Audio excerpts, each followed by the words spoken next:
In the early morning hush, the great blue heron, a still silhouette against the mist, stood like a sentinel of the marsh. Each ripple in the water seemed to stretch time as the heron's gaze, sharp and deliberate, pierced through the water's surface. The fish gliding lazily beneath knew nothing of the predator's patience.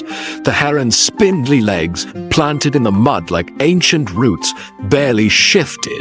The world moved slowly in this moment. Every breath of wind, every ripple of water, merely a prelude to what was coming. The heron waited, stoic, unblinking, a hunter in slow motion. With a flash of intent, the heron's eyes locked onto the unsuspecting fish. No more waiting. Its long neck snapped forward, beak slicing through the water like a spear. The fish barely had a moment to react before the heron's sharp beak pierced its side. The water splashed, a brief eruption of chaos in the otherwise still marsh. The heron, triumphant, lifted its catch, the fish writhing in its grip. The hunt was swift, no hesitation, only precision. The heron, with the fish caught but not yet conquered, began its meticulous wrestling match. The fish flailed, and the heron, balancing on spindly legs, tilted its head. The beak, still gripping the fish, shifted left, right. Then again, not satisfied, the heron re-stabbed, pinning it anew. The fish twisted in a desperate arc, but the heron flipped it, repositioning its prey with almost theatrical precision. Each adjustment, each re-stab, drew out the dance. It wasn't just a meal, it was a slow-motion battle. The heron's grip shifted again. No rush, just relentless control.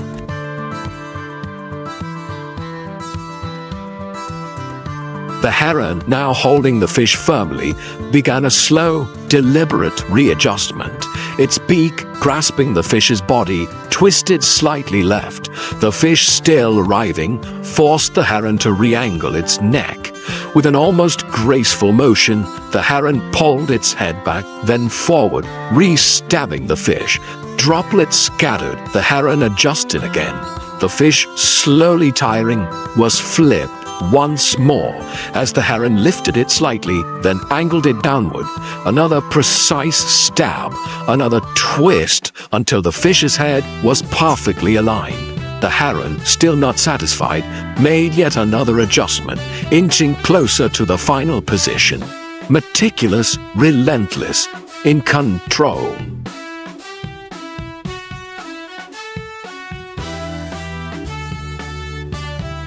The heron, now a master of its prey, began another elaborate maneuver.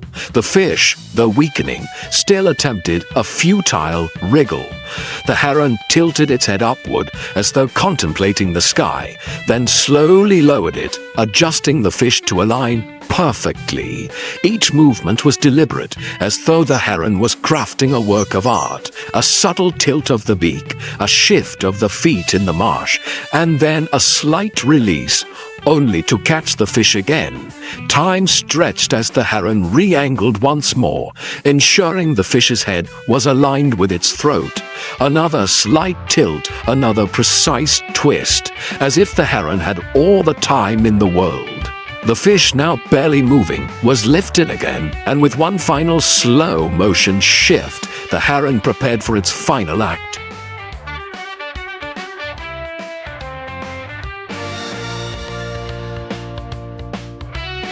The heron, now sensing the end of this elongated ritual, held the fish in perfect alignment. The fish's flailing had ceased, and the heron, with calm precision, began a slow, upward lift. The beak's grip tightened, the neck arched back ever so slightly, and the heron paused as if savoring this final moment.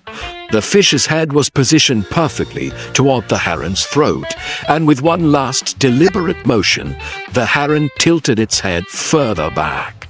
The water below settled, the marsh returned to stillness, and the heron, with calculated slowness, began the process of swallowing. The fish's tail still hung from the heron's beak.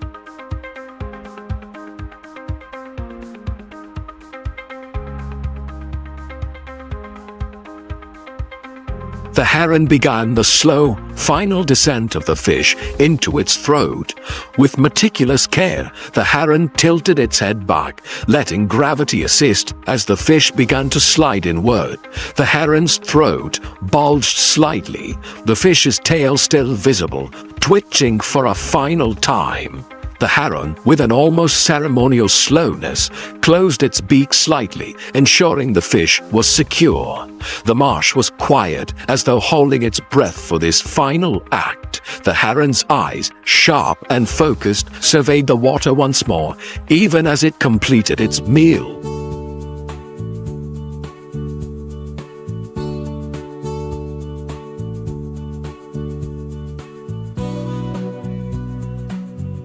The heron, now fully at rest, surveyed the marsh with a stillness that was almost contemplative. After the slow, careful swallowing, the fish was now fully settled.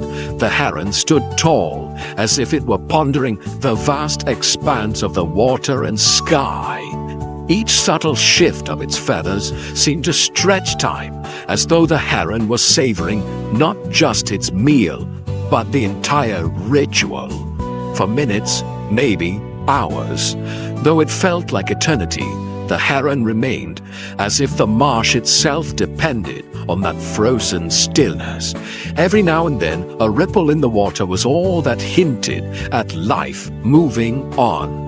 And then slowly, ever so slowly, the heron shifted its weight, as if preparing for the next moment, for the next movement, as if the marsh and its endless ebb and flow were all part of a bigger eternal balance.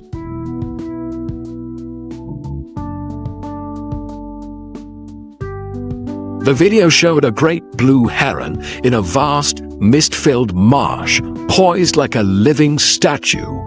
Each moment stretched as the heron stood motionless in the shallow water, its gaze cutting through the ripples. Slowly, with measured grace, it struck once and then twice, each movement deliberate. The fish, still thrashing, was caught in a slow spiral of fate as the heron adjusted its grip again and again. Each strike, each pause, drew out the tension, until finally, as the sun crested the horizon, the heron swallowed its prize.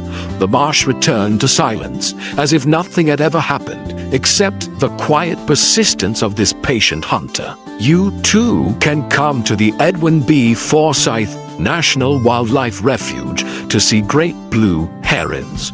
The refuge is located in Galloway Township, New Jersey, just off Route 9. Whether you walk the trails, sit quietly by the water, or view from an observation tower, you can experience these majestic birds in their natural habitat.